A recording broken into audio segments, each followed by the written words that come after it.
سڵاوتان لەبێت هاوڕێیان خۆشحاڵم کە دووبارە لە ڤیددیۆکی نوێدا گەڕامە و لای ئێوەی ئازیز و خۆشەویست. لە جیهاندا چەندین چێشتخانەی جۆرە و جۆر هەیە و هەر یەکێ لەو چێشتخانانەش خواردنی جۆرە و جۆر بەرهەم دەهێنن و پێشکەشی کڕیارەکانی دەکەن و زۆربەی ئەو خواردنانەی کە لە چێشتخانەکانی جیهاندا بەرهەم دێت بە نرخێکی مامناوەندە، بەڵام هەندێک جۆری خواردن هەیە کە نرخەکانیان زۆر گرانە و ڕێژەیەکی کەم لە چێشتخانەکانی جیهان لەم جۆرە خواردنانە پێشکەشی کڕیارەکانیان دەکەن. لەگەڵمان بن لەم ڤیددیۆدا باسی دەگرانترین خواردنی جیهانتان بۆ دەکەین کە لەوانەیە تاوەکو ئێستا ئێوە بەمەتان نەزانی بێت.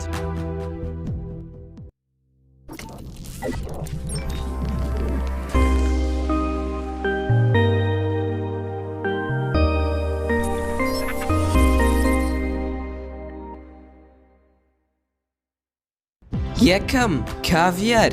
گرانترین خواردن کە باسی بکەین بریتیە لە کاڤیار. نرخی 1 کیلۆ کاڤیار یەکسانە بە $5,000 و نرخەکەی بەپێی جۆرەکەی دەگۆڕێت. نرخی کیلۆیەک لە باشترین جۆرەکانی کاڤیار لە نێوان $10,000 بۆ $25,000 و ئەمەش مانای ئەوەیە کە کاڤیار یەکێکە لە خواردنە گرانەکانی جیهان و یەکێکە لە تایبەتترین خواردنەکان و خاوەنی تام و چێژێکی نایابە و بریتیە لە خۆشترین خواردنەکان لە لای کەسە دەوڵەمەندەکاندا. کاڤیار لە هێلکەی نەهەنگی سپی دەردەهێنرێت و زیاتر لە دەریای قەزویندا بوونی هەیە و دەدۆزرێتەوە و ئەو وڵاتانەی کە کاری هەناردەکردن بە کاڤیارەوە دەکەن هەمان ئەو وڵاتانن کە لە دەریای قەزوینەوە نزیکن، وەکو وڵاتانی ئێران و رووسیا و کازاخستان و ئازەربایجان و تورکمانستان و لە 185 کاڤیار بە جیهان دەگەیەنن و هۆکاری گرانی کاڤیار دەگەڕێتەوە بۆ چەند هۆکارێک. یەکێک لە هۆکارەکان ئەوەیە کە ئەم جۆرە ماسیەی کاڤیاری بەرهەم دەهێنێ کاتێکی زۆری دەوێت و دواتر پێویستە کاڤیارەکە لە نێو هێلکەی ماسیەکە دەربهێنرێ و لەوانەیە بەرهەمهێنانی یەک هێلکە 20 ساڵ بخایێنێت. و هۆکارێکی تر ئەوەیە کە کاڤیار سوودی جۆرا و جۆری هەیە و بۆیە بەناوبانگە لە جیهاندا و هەر لەبەر ئەم هۆکارانەش نرخەکەی گرانە. دووەم، زەعفەران. زەعفەران دەربڕین لە سنتەڵێکی جۆرەگیایەک دەکا و دواتر وشک دەکرێتەوە و نرخی یەک ڕتلێک دەکاتە $2,000 و بەپێی جۆرەکەشی و ناوچەکەشی گۆڕان بەسەر نرخەکەیدا دێت. ئەگەر بتەوێت یەک ڕتلێک لە زەعفەران بەدەست بهێنیت ئەوە پێویستە جوتیارەکان بەقەد یاریگایەکی تۆپی پێ گوڵ بچێن و زەعفەران لە خواردنەکاندا بەکاردەهێنرێ بۆ بەدەستهێنانی چەند پرۆتینێک و ڕەنگێکی جوانتر بۆ خواردنەکە. زەعفەران لە پێگەیشتنی سۆسۆنیات بەرهەم دەهێنرێت. گرنگترین ئەو وڵاتانەی کە زەعفەرانی لێ بەرهەم دەهێنرێ بریتین لە ئێران و ئیسپانیا و کشمیری هندی. زەعفەران بەدەست لە گوڵەکان لێ دەکرێتەوە و دواتر کەشک دەکرێت و ئنجا ڕەنگەکەی دەگۆڕێت بۆ ڕەنگی سوور و یەکێک لە تایبەتمەندیەکانی ئەوەیە بۆنێکی تایبەتی هەیە و هەروەها زەعفەران بەکاردەهێنرێت لە چێشت و خواردنەکاندا بۆ بەدەستهێنانی پرۆتین و لەگەڵ ئەوەشدا سوودی پزیشکی جۆرا و جۆری هەیە. زۆربەی زانیاریەکان و بە دوواداچوونەکان ئەوەمان بۆ دەخەنە ڕوو کە زەعفەران 150 مادە لە خۆ دەگرێت و زۆرێکش لەو مادانە لە خۆ دەگرێت کە دژی نەخۆشی شێرپەنجەن و هۆکاری گرانی نرخەکەی ئەوەیە گوڵی زەعفەران لە ماوەی ساڵێکدا هەفتەیەک یاخود 2 هەفتە گەورە دەبێت و تەنها لە وەرزی پاییزدا و بێجگە لەوەی کە ماندووبوونێکی زۆری دەوێت لە دەرهێنانی و ئامادەکردنیدا.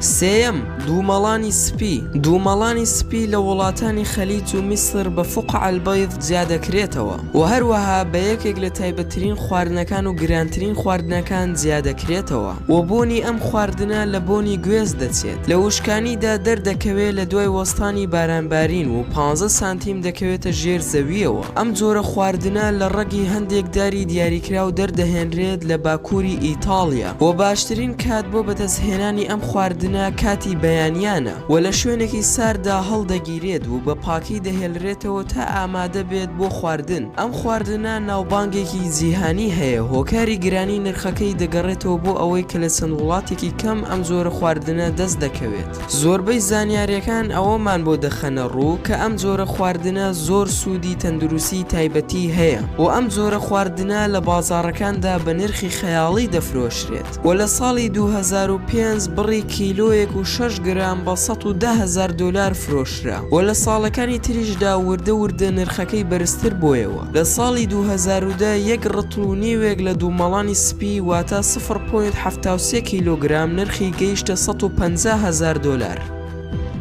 چوارەم، ستیک کۆبی. ئەم خواردنە لە بەشێکی گۆشتی مانگا پێک دێت کە لە چێشتخانەکانی جیهاندا بە شێوەیەکی زۆر باش دەفرۆشرێت و نرخی ڕتلێک لە گۆشتی کۆبی یەکسانە بە 300,000 دلار. هۆکاری بەرزبوونەوەی نرخی ستیک کۆبی دەگەڕێتەوە بۆ ئەوەی کە داواکاری یەکجار زۆری لەسەر هەیە و لە بەشێکی گۆشت پێک دێت کە لە لەشی مانگادا بوونی هەیە کە خاوەنی تامێکی تایبەتیە و زۆربەی کڕیارەکان ئارەزوویەکی زۆریان بۆ ئەم گۆشتە هەیە. و ئەم بەشە گۆشتە لە هەموو جۆرە مانگایەکدا بوونی نییە، تەنها چەند جۆرێکی دیاریکراوی مانگا خاوەنی ئەم جۆرە گۆشتن. لە یابان ئەم جۆرە گۆشتانە هەڵگیراوە، تەنانەت لەوانەیە مێژووی هەڵگرتنی گۆشتەکە بگەڕێتەوە بۆ 100 ساڵ لەمەوبەر. وەستی کۆبی هێمایەکی بازرگانی بەهێزی بۆ خۆی پەیدا کردووە و تامێکی تایبەتی هەیە و جیاوازە لە زۆربەی گۆشتە جیاوازەکانی تر.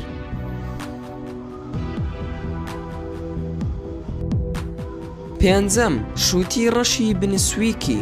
زۆرێکە لە جۆرە جیاوازەکانی میوە وەکو هاوشێوەی شووتی ئاسایی وایە، بەڵام ڕەنگی جیاوازە و هیچ خەتێک یاخود پەڵەیەکی پێوە نییە و کێشی شووتیەکی لەم جۆرە دەگاتە 11 کیلۆگرام و ئەم جۆرە شووتیە لە دوورگەیەکی وڵاتی یابان دەچێنرێت و بەرهەم دەهێنرێت بە ناوی هۆکایدۆ و بە نرخێکی زۆر گران دەفرۆشرێت و جارێکیان لە ساڵی 2008 شووتیەکی لەم جۆرە بە نرخی 650,000 پارەی یینی وڵاتی یابان فرۆشرا واتە دەکاتە 6,300 دلار و شووتیە بچووکەکانی لەم جۆرەش بە نرخی 25,000 یینی پارەی یابانی دەفرۆشرێت واتە دەکاتە 250 دلار. وڵاتی یابان نزیکی 10,000 شووتی لەم جۆرە لە ساڵێکدا بەرهەم دەهێنێت و جیاوازیەکی وەهای لەگەڵ شووتی ئاسایی نییە، تەنها ڕەنگەکەی جیاوازترە و بێگومان تامەکەشی زۆر جیاوازترە لەگەڵ شووتی ئاساییدا، چونکە ئەمە بە نرخترین زۆری شووتیە لە جیهاندا و بەرگی دەرەوەی ئەم شووتیە زۆر پتەوتر و بەهێزترە لە چاو شووتی ئاساییدا. شەشەم، قڕژاڵی دەریا. قڕژاڵی دەریا بازرگانیەکی گەورەی پێوە دەکرێت و ساڵانە بڕی 2 میلیارد دلاری لێ دەفرۆشرێت. هەندێک جۆری قڕژاڵی دەریا بوونی هەیە، کێشی هەردانەیەک لەو جۆرانە بریتیە لە 20 کیلۆگرام. قڕژاڵی دەریا لە جیهاندا داواکاریەکی زۆری لەسەر هەیە و بە تایبەتی لە ڕیزبەندی خواردنە دەریایەکاندا و بە یەکێ لە گرنگترین خواردنەکان دادەنرێت لە جیهاندا و لە هەمان کاتدا تەنها چەند جۆرێکی ڤیتامین لە خۆ ئەگرێت و نرخی یەک تەبەقە لە کەشتیەکانی دەریادا لە نێوان 50 بۆ 100 دلارە و بەو نرخەش دەفرۆشرێت. حوتەم، بۆرەکی فواگرا. ئەم جۆرە خواردنە پێک هاتووە لە بۆرەکێک کە لە ناوەدا جگەری تێدا هەیە و بە زمانی فەڕەنسی پێی دەڵێن فواغرا. یەکێکە لە گرانترین خواردنەکانی جیهان و ئەم خواردنە لە زۆربەی چێشتخانەکان دەست دەکەوێت، بەڵام لە چێشتخانەکانی وڵاتی فەڕەنسا داواکاریەکی زۆری لەسرە و لە زۆربەی هەرە زۆری چێشتخانەکانی فەڕەنسا دەست دەکەوێت و هەروەها ئەم خواردنە لە بۆرەک و جگەر دروست دەکرێت و بە شێوەیەکی زۆر جوان دەڕازێنرێتەوە و لە هەندێک لە وڵاتانی جیهان ئەم خواردنە قەدەغە کراوە، بۆ نمونە لە شاری شیکاگۆی ئەمریکی قەدەغە کراوە. ئەم بۆرەکە بە چەند ڕێگەیەک ئامادە دەکرێت، بەڵام لە زۆربەی ڕێگاکاندا دەبێت جگەری ئۆیزی تێدا بەشدار بێت و پێویستی بەڕۆن و چەند پێداویستیەکی تر هەیە و نرخی قاپێک لە فواگرا لە هەندێک لە چێشتخانە گرانبەهاکان و بەناوبانگەکانی جیهاندا یەکسانە بە 300 دلار. هەشتەم، ماتسوتاکی. بە شێوەیەکی گشتی چەندین پێداویستی چێژلێنان هەیە لە چێشتخانە ئاساییەکانی جیهاندا و لە جیهاندا زیاتر لە 100,000 جۆری چێشت و خواردن هەیە، بەڵام خواردنی ماتسوتاکی بە شێوەیەکی زۆر باش ناوبانگی دەرکردووە لە وڵاتانی یابان و سین و کۆریا و بە نرخێکی گران دەفرۆشرێت لە وڵاتانەدا و لەوانەیە نرخی کیلۆگرامێک لە ماتسوتاکی یەکسان بێت بە 90 دلار، بەڵام نرخی ئەم خواردنە لە هەندێک لە چێشتخانەکانی یابان بەرز بۆتەوە بۆ 2000 دلار. هۆکاری بەرزبوونەوەی نرخی ئەم خواردنە دەگەڕێتەوە بۆ ئەوەی ئەم خواردنە لە ژێر زەویدا دروست دەبێ و پێویستی بە کاتێکی زۆرە بۆ گەشەکردن و لە هەمان کاتدا ئەم خواردنە لە ڕێزکەیەکی بەرزە لە ڕیزەکانی پێشەوەی خواردن. نۆیەم ماسی فۆگۆ. ماسی فۆگۆ یەکێکە لە خواردنە گرانبەهاکانی چێشتخانەکانی یابان و ماسی فۆگۆ یەکێکە لە ماسیە ترسناکەکان. ساڵانە چەندین کەس دەمرن بەهۆی خواردنی ئەم ماسیەوە و هەر لەبەر ئەوە لە چەند چێشتخانەیەکی وڵاتی یابان دەفرۆشرێت و نرخی قاپێک لە ماسی فۆگۆ لە نێوان $100 بۆ $200 و ئامادەکردنی ماسی فۆگۆ پێویستی بە کەسێکی لێهاتوو شارەزایە. کاتێک کە ماسیەکە لە دەریادا دەگرن و دەری دەهێنن و دواتر ماسیەکە پارچە پارچە دەکەن و دەیڕازێننەوە و لەوانەیە زۆربەی ئەو کەسانەی کە ئەم ماسیە دەبینن لی بترسن، بەڵام ئەم ماسیە لە هەمان کاتدا ڕێگە پێدراوە بۆ خواردن. دەیەم مەحار. ئەم جۆرە خواردنە لە دەریا سوێرەکاندا دەست دەکەوێ و بەپێی زانیاریەکان بێت لە دەریاکانی جیهاندا زیاتر لە 30,000 جۆری هەیە. هەندێک جۆری لە گوێچکە ماسی مراوی دەچێت و هەندێک جۆری تری پێویستە لە سەلاجەدا هەڵبگیرێ بۆ ئەوەی سارد ببێت و ئەنجا ئامادە دەکرێت بۆ خواردن. ئەم خواردنە بە خواردنێکی گرانبەهادا دەنرێت لە زۆربەی وڵاتانی جیهاندا، بە تایبەت ئەو وڵاتانی کە کەناری دەریای زۆری لێوە نزیکە و ئەم خواردنە زیاتر لەگەڵ پارچەیەک لە لیمۆ دەخورێت و ئەم خواردنە لە زۆرێک لە وڵاتانی جیهان بەردەستە و داواکاریەکی زۆریشی لەسەر هەیە. کام لەم خواردنانە سەرنجی تۆی ڕاکێشە ئەوە لە کۆمنت بۆمانی بنووسن.